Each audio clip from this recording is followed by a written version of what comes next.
These days, Snapchat is the cool social network, the one that some people don't understand and others can't stop using. So an IPO from Snapchat's parent company was a big story in the worlds of tech, business, and media, with one network making a very big investment. Adam Riley has more.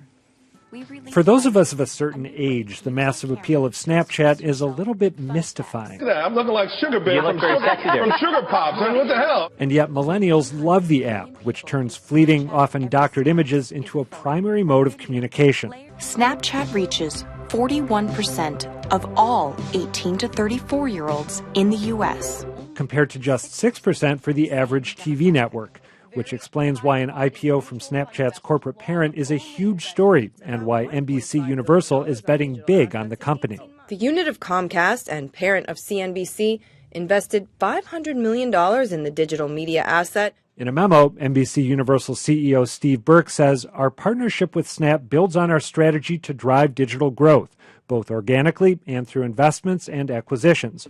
Then again, there's already talk that Snap may be significantly overvalued." We have incurred operating losses in the past, expect to incur operating losses in the future, and may never achieve or maintain profitability. And now Facebook is rolling out a new feature that looks a lot like a shameless Snapchat clone.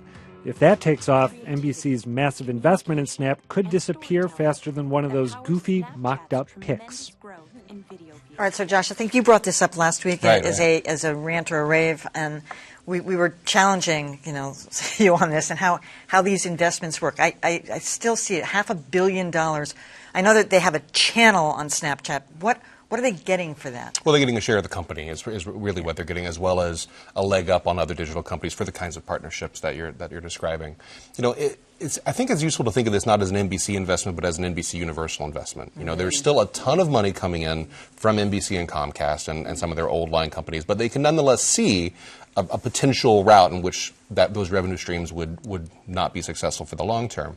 So they're basically making a series of bets in technology companies, in digital media companies, with the hopes that maybe not all of them are going to work out, but we have all this cash flow. We can put it somewhere and make a bet on the future. Snapchat is not something that I suspect any of us are huge users of here. I'm 41, and I feel about 15 years too old for it. But when I talk to college students, the devotion to Snapchat is really remarkable. Even when Instagram came along with Instagram Stories, which is something I do use on a regular basis. It stole a lot of the features, but if anything, the students I've spoken with were just mad at Instagram because how dare you steal something from Snapchat? Really? They feel a very strong identification. It's a model that looks a lot like what television could become, and it's a powerful idea. Well, the feeling I got with this was that it was a network saying, I don't want to be left out of, whatever is out there. We're missing it. It's an investment. We just have to get something. As you talk to news managers, what they're all saying is, how do we target and how do we reach millennials? Or how do we reach 70% of Americans are getting information from their handheld devices? They're all scrambling to find out what is the solution. This may or may not be the solution, but they don't want to be left out, and that's why they're pouring so much money into it. We know that the old model is not working the way that new technology is. Even though millions of people are still watching television, that's where they get their news. But they want to invest in what the next thing is, and this is a good option. It's not just the 40-some-odd% that they've reached 40-some-odd% of millennials. It's that those people get the vast majority of their news from Snapchat only. So my daughter, who's in high school, comes downstairs every morning, looks at her phone, scans the CNN, the People magazine, the different, the ESPN, the different feeds that she's signed up for. That's her news for the day. It's her only news. So, but that's good. She's looking at real news sites. So it's not. Well, she's looking at every People magazine. Well, actually, I like People magazine. Don't you, Kelly? She looks at it all. She looks at whatever interests her. And so for everybody, that's different. Yeah. Right. People magazine does verify its story, so I got to go with them. Us, not so much. I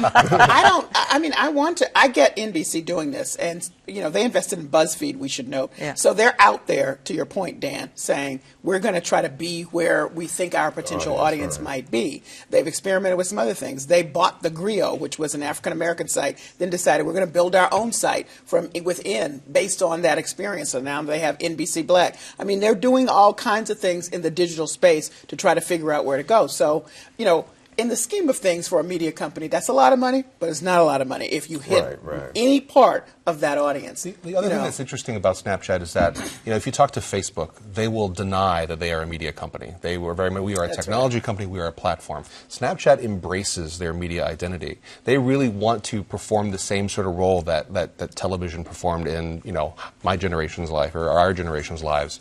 And that's why their ambition is so interesting and appealing to investors, because there have been so many challengers who have come along to go up against Facebook, and no one's been able to make a dent in a really important demographic the way that Snapchat has, which is why they have this incredibly high valuation. And so are millennials turning away from Facebook because Facebook, as I keep saying, it's become one big memories and happy birthday card. It is very easy to overestimate the degree to which young people are going away from Facebook, because lots of young people like to say that they're going away from Facebook, but the data is that Facebook is still the #1 source of news and information for even because at least on Snapchat I can see where real news they don't is like coming Facebook. up. They like Snapchat. I don't see news coming up on Facebook. They use Facebook, but they don't use it as frequently as they use Snapchat. And they will constantly tell you Facebook is for parents and grandparents. Yeah, no, I can see that. So let me just add this, too, about the unpluggedness. One of you all said about the unpluggedness. So if you think about the fact that their target is these young people, there's a whole big audience of older people who are unplugging.